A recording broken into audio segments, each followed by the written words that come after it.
เจริญพรท่านสาธุชนทั้งหลายรายการธรรมทานจากวัดพุทธปัญญาเมืองพอมนารัฐแคลิฟอร์เนียประเทศสหรัฐอเมริกามาพบกับท่านในวันที่24มกราคมพุทธศักราช2569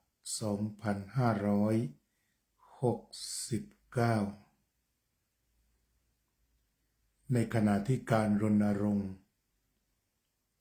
ทางการเมืองเพื่อให้ข้อมูลแก่ประชาชนในการตัดสินใจเลือกพรรคการเมืองใดพรรคการเมืองหนึ่งเพื่อเข้าไปเป็นผู้ออกกฎหมายและบริหารประเทศมีคำสองคำเกิดขึ้นนั่นคือคำว่าการเมืองสุจริตและการเมืองทุจริตคำว่าการเมืองสุจริตได้ยินมากส่วนการเมืองทุจริตไม่ค่อยจะได้ยินแต่กลายเป็นสีเทากลายเป็นสีเทาก็คือบ่งบอกว่าไม่สะอาดบริสุทธิ์นักสีเทาเป็นเรื่องของภาพพจน์ของกลุ่มคนซึ่งไม่รู้ว่าใครอยู่ที่ไหนอย่างไรคล้ายๆเราพูดถึงผีเป็นเรื่องที่น่ากลัวแต่ถามว่าเคยเห็นไหมไม่เคยเห็นแต่คำว่าผีเราก็ได้ยินหมายถึงสิ่งที่น่าสยดสยองน่าสะพรึงกลัวแต่ถามว่าเคยเจอกันไหมก็อาจจะเคยเจอกันบ้างแต่ว่าไม่ได้เจอกันทุกคน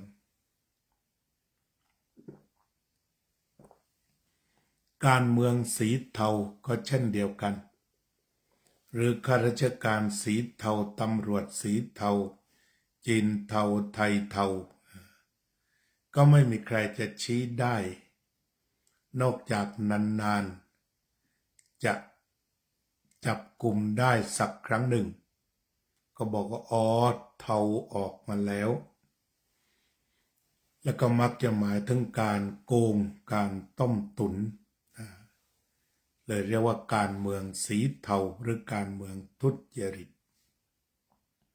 เมื่อการเมืองทุจริตก็หมายถึงการซื้อเสียงเข้าไปในสภาการซื้อเสียงก็เช่นเดียวกันอาจจะเป็นเพราะอิทธิพลหรืออย่างไรไม่ทราบโดยผ่านทางการกกต.ไม่เคยรู้เห็นว่ามีการซื้อเสียงเพราะไม่มีประจักษ์พยานแต่โดยคำเล่าลือการซื้อเสียงมีอยู่มีนักวิจัยได้วิจัยแล้วว่ากล่าวโดยเฉลี่ยของประเทศจะมีการซื้ออยู่ระหว่าง900ถึง 1,000 บาทโดยเฉลี่ยแต่ถ้าแยกเป็นพื้นที่เสี่ยงก็จะมีราคาสูงไปถึง 7,500 บาทก็มีเมื่อนำมาเฉลี่ยโดยนักวิจัยก็อยู่ประมาณ990ถึง 1,000 บาทตรงนี้ก็กลายเป็นผีเหมือนกันคือไม่มีใครรู้ว่าใครซื้อเสียงบ้างอย่างไรก็ตามในฐานะที่เป็นชาวพุทธเราก็ควรจะมายึดหลักกันดีกว่านั่นก็คือมี2 หลัก1 หลักสุจริต2 หลักทุจริตเมื่อพูดถึงทุจริตก็จะมีอยู่3 ทางนั่นคือกายทุจริตวจีทุจริตมโนทุจริตโยมกัลยาว่องทิพย์คงคาโยมสุนิตวงศ์สุเทพ อัจฉาวดีมีแก้วโยมโจ้ที่ทุจริตก็มี3 ทาง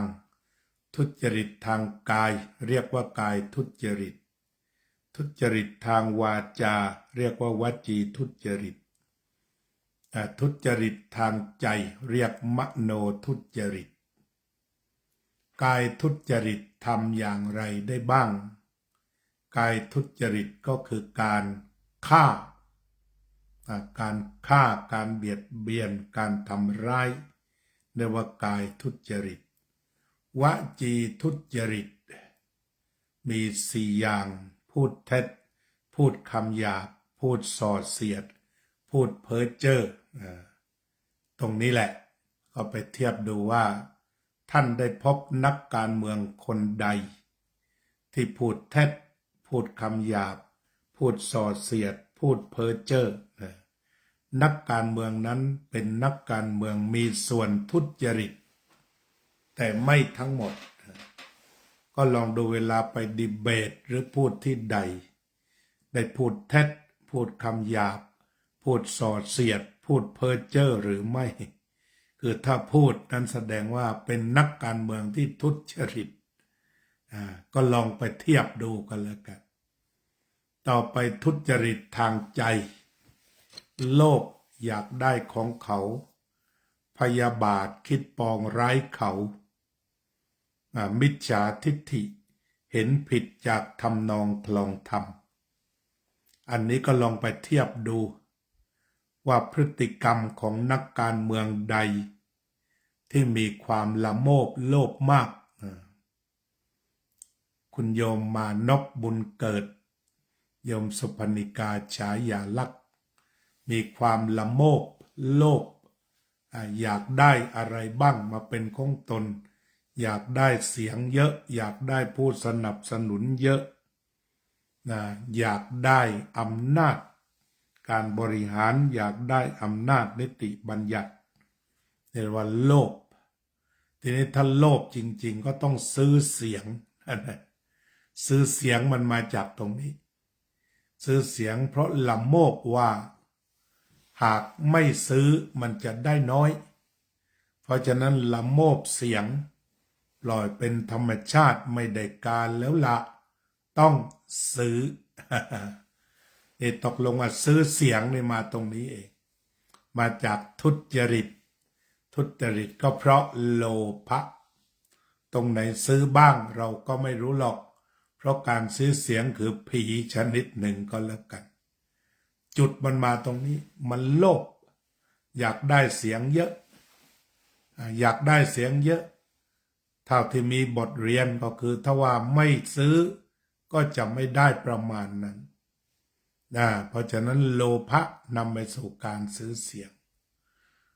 โทสะถ้าสมมุติซื้อเสียงแล้วไม่เป็นไปตามปรารถนาเขาก็จะตามยิงทิ้งในที่สุดนี่พูดถึงกิเลสถึงปรากฏการณ์จริงคือละโมบก็ซื้อเสียงไปแล้วแต่ถ้าไม่เข้าเป้าก็มีโทสะก็คือตามเก็บทีหลังแล้วก็การเมืองแบบนี้หมดไหมไม่หมดเพราะมันมีความหลงว่าซื้อเสียงแล้วก็จะได้เสียงตามที่เล็งไว้ต้องการเท่าไหร่ก็เตรียมไว้เท่านั้นเพราะฉะนั้นที่พูดมาทั้งหมดเรียกว่าทุจริตและเราก็เห็นร่องรอยหรือรอยต่อว่าการทุจริตทางการเมืองมาจากโลภะมาจากต้องการเสียงมากแต่ไม่ยอมให้เป็นไปตามธรรมชาติก็เลยต้องข่มขืนโดยวิธีซื้อเสียงจูงใจกันจนขมำในที่สุด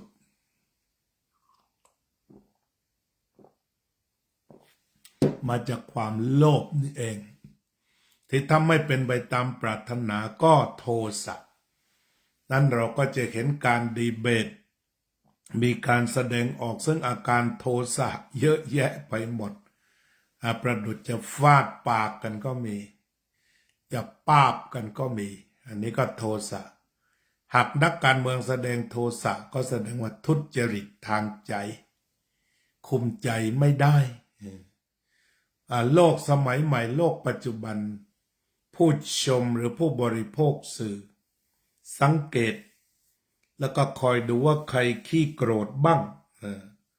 ถ้าเป็นคนขี้โกรธเป็นคนมักโกรธเกรี้ยวกราด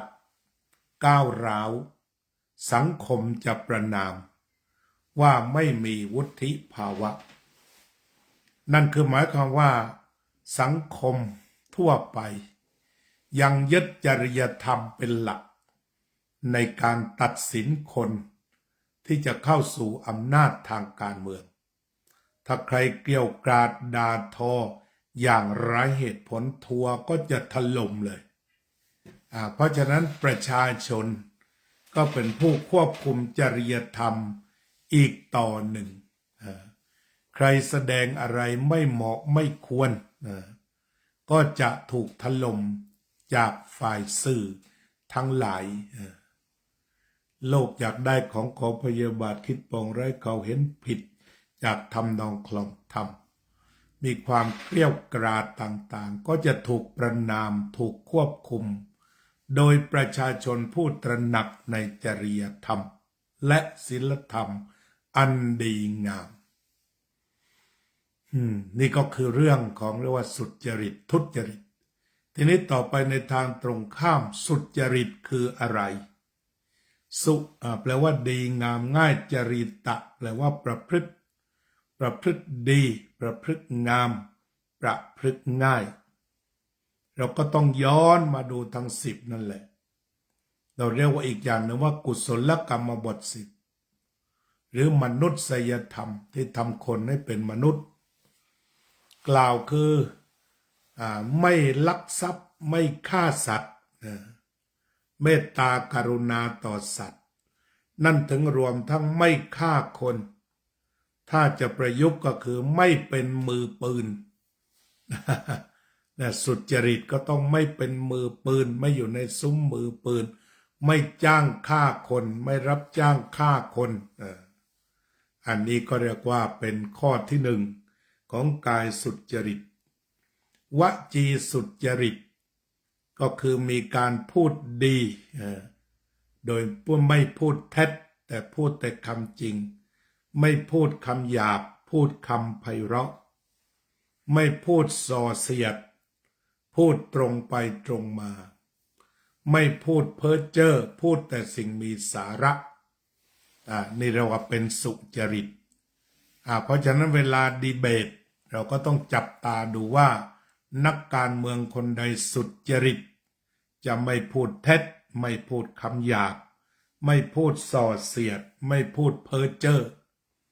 เรียกว่าเป็นนักการเมืองสุจริตที่ต่อไปก็คือไม่โลภอยากได้ของเขา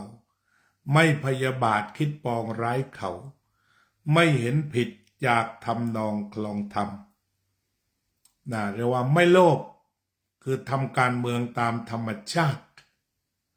ยังมีอยู่พรรคหนึ่งคงจะออกชื่อได้คือพรรคสัมมาธิปไตยของหมอเขียวไม่โลภไม่มีปาฏิลิษฐ์แต่ลงเขตเพียงคนเดียวเพื่อรักษาเอาไว้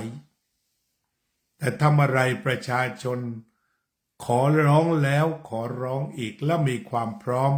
โดยไม่ต้องแข่งขันพรรคสัมมาธิปไตยก็จะเสนอตัวให้เลือกแต่ตอนนี้ท่านหมอเขียวท่านหัวหน้าพรรคก็ไม่เสนอตัวปาฏิลิษฐ์ให้เลือกเลยแม้แต่คนเดียวแต่ว่าเพียงแต่ส่งเขตรักษาเอาไว้อันนี้มาเทียบกับพรรคการเมืองทุกพรรคที่ไม่โลภหรือว่าการเมืองสุจริตก็อยู่ที่หมอเขียวเนี่ยไม่โกรธใครแกก็มองโลกในแง่ดีเสมอไม่หลงคือไม่หลงประเด็นฉะนั้นพรรคสัมมาธิปไตยทำอะไรเป็นพรรคทำไม่ใช่พรรคพูดไม่ได้เสนอนโยบายสวยหรูแต่ปลูกผักเลี้ยงชุมชนสร้างชุมชนเข้มแข็งปลูกผักปลอดสารพิษปลูกข้าวกินเองปลูกข้าวกล้องปลูกผักชนิดต่างๆทำน้ำผักแก้โรคภัยไข้เจ็บนี่พรรคสัมมาธิปไตยเป็นพรรคปฏิบัติการ ที่อาตมาพูดก็คงได้ เพราะว่าไม่ได้ไปแข่งกับใครไม่มีได้ผลเสียไม่มีปาร์ตี้ลิสต์แต่เขามีพรรคการเมืองนั่นก็คือรวมคนดีแล้วก็มาสร้างความดีแบบสุจริตคือไม่โลภอยากได้ของไม่โลภอยากได้ผู้แทนไม่พยาบาทใครไม่โกรธใครแล้วก็ไม่เห็นผิดจากทำนองคลองธรรมคือเห็นว่าถูกต้องเมื่อมีคนสัมภาษณ์หมอเขียวว่าการเมืองในฝันของหมอนั้นเมื่อไหร่มันจะเป็นจริงแกบอกอีก500 ปีถ้ามันเป็นอย่างนี้จนคนทั่วประเทศเรียกร้องให้พรรคนี้ลงทำการเมืองเมื่อนั้นก็คือเป็นมติพรรคที่สุจริตไม่มีอะไรแอบแฝงอันนี้ยกตัวอย่างสักพรรคหนึ่งเรียกว่าพรรคที่ประกาศว่าสุจริตจริงก็คือพรรคสัมมาธิปไตยชื่อก็เรียกว่ามีความถูกต้องเป็นใหญ่โดยไม่ต้องเอาเงินไปซื้อเสียงเลยแม้แต่น้อยฉะนั้นในวันนี้ก็คงจะให้คีย์เวิร์ดหรือว่าคำหลักๆเอาไว้แล้วก็ลักษณะเอาไว้ว่าเราจะมีการเมืองสุจริตได้ก็เมื่อนักการเมืองประพฤติสุจริตทางกายวาจาใจเราจะสามารถหลีกเลี่ยงการเมืองทุจริตได้ก็อยู่ที่นักการเมืองไม่ปฏิบัติทุจริตทางกายวาจาใจในการเลือกตั้งก็เช่นกันถ้าประชาชนผู้ลงคะแนนไม่เห็นแก่สินจ้างรางวัลใช้ปัญญาล้วนๆในการคัดกรองก็สามารถสร้างการเมืองสุจริตได้เห็นนักการเมืองคนไหนสุจริตก็ไม่เลือกเสียเลยกลั่นกรองเอาเฉพาะนักการเมืองสุจริตที่เป็นไปอย่างชอบธรรมเพราะตอนนี้อำนาจอธิปไตยเป็นของปวงชนประชาชนคือผู้กำหนดทิศทางของประเทศไทยเพราะฉะนั้นไปฟังดูพรรคไหนมีทิศทางอย่างไรถูกใจเราไหมที่จะนำไปสู่ทิศทางเหล่านี้หลังจากแถลงนโยบายแล้วท่านมีสิทธิ์เสียงเดียวแต่ว่ากาได้ตั้ง3 ครั้งนั่นคือกาปาฏิลิสต์แล้วว่าการายชื่อจากนั้นก็ไปดูรัฐธรรมนูญเห็นชอบหรือไม่เห็นชอบก็อยู่ในดุลพินิจของทุกคนที่กลั่นความรู้จนเป็นผลึกถึงวันที่8ก็เดินเข้าคูหาด้วยจิตว่างคือไม่ลำเอียงเพราะรักไม่ลำเอียงเพราะเกลียดไม่ลำเอียงเพราะไม่รู้ไม่ลำเอียงเพราะกลัว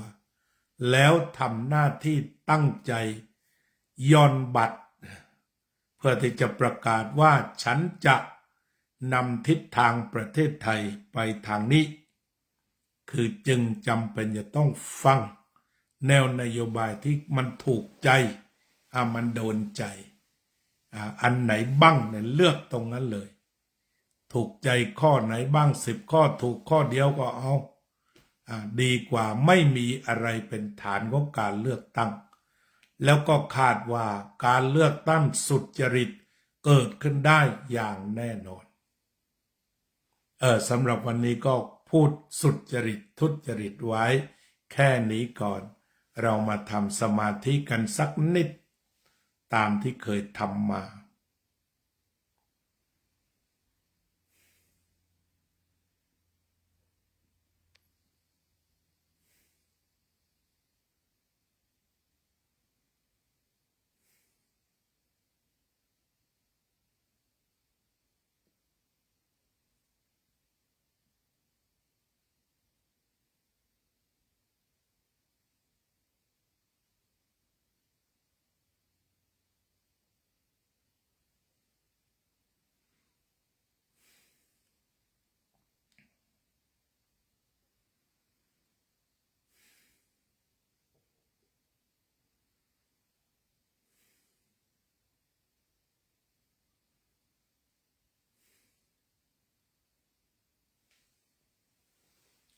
สัพเพ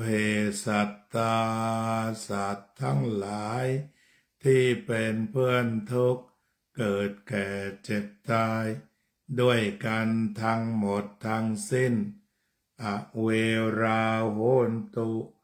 จงเป็นสุขเป็นสุขเถิดอย่าได้มีเวรแก่กันและกันเลยอาภัยาปัจจาโหนตุจงเป็นสุขเป็นสุขเถิดอย่าได้พยาบาทเบียดเบียนซึ่งกันและกันเลยอานิคาโหนตุจงเป็นสุขเป็นสุขเถิดอย่าได้มีความทุกข์กายทุกข์ใจเลยสุขีอัตตานังปริหารันตุจงมีความสุขกายสุขใจรักษาตนให้พ้นจากทุกภัยทั้งสิ้นเถิดอภิวาทนาสีลิสะนิจจังวุธาปจายโดจัตตารโอธรรมาวัฏันติอายุวันโนสุขังบาลัง